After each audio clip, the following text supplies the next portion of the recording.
Hey, ladies and gentlemen, this is Carmine Sabia for Explain America and DC attorney, I should say, Jeanine Pirro. She's taken this across the finish line. Before we get started, please make sure you like, comment, share, and subscribe. Those little things really help us out, and they help our channel continue to grow. You have to wonder where the Joe Biden Department of Justice, where the Joe Biden FBI, where the Joe Biden investigators were for 4 damn years. How did they not get this J6 pipe bomber? How did they not get him? How did Brian Cole Jr. avoid being caught? I mean, because when you look at all the evidence, it's pretty damning. I'm, of course, not an attorney. Take my opinion with a grain of salt. People have different opinions, but the evidence looks pretty damning from where I sit. And I wonder, did they not want to catch him? Or couldn't they catch him? Talking about the same investigators here for the most part. Different people at the top, but the people in the trenches, the investigators, the field agents, they're still the same.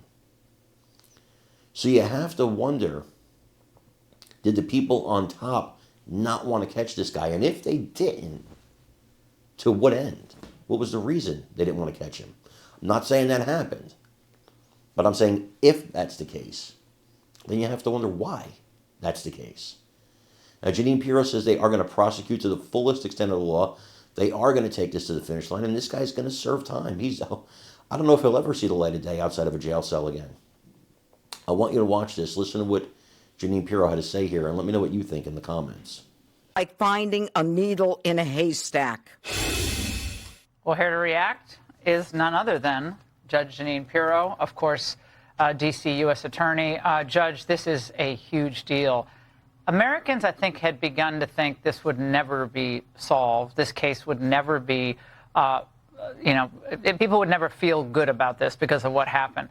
Explain the key piece of information in your mind that cracked this case. Well, Americans had a right to feel that this case would never be solved because it was clear that the Biden administration did not make this a priority. Within a couple of months of the finding of these pipe bombs, they pulled agents off this case. When President Trump came in, he made a decision that he was going to reinvigorate the investigation. Kash Patel, Dan Bongino made a decision that we were going to look at this, reanalyze evidence. And what I said there was clear. 3 million pieces of data, and we had to find the commonality. We had to find what was common when you had a pipe bomb made of a pipe, end caps, wires that were red and black, as well as a 9-volt battery and some, there was also These some are common items. These are very common. You find them around items. The house. But for example, there were end caps that we had to analyze. 233,000 of those end caps were sold. We had to, the FBI, to their credit, Kash Patel, Dan Bongino did an incredible job. All of the agents did. They looked at every one of these end caps, found out who bought them, and tried to figure out who was the common person with the end caps, with the pipes? Cell phone pings. Cell phone pings that connected with the defendant walking along that area with the video that we had.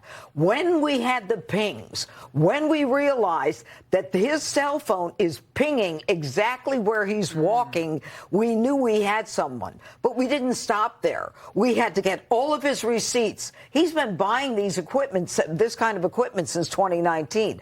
And by the way, this is a guy who kind of has a very low-key profile life. Yes. He lives with his mother, his family. Bail bondsman that his father owns. He does very little. But this investigation was reinvigorated. There was a determination here. And I have never seen agents work around the clock. With prosecutors from my office, every time they found a piece of evidence, we would get the search warrant. And make no mistake, we're going to take this case across the finish line. This is solid, Laura, as solid as they get. Mark Warner was watching the press conference today.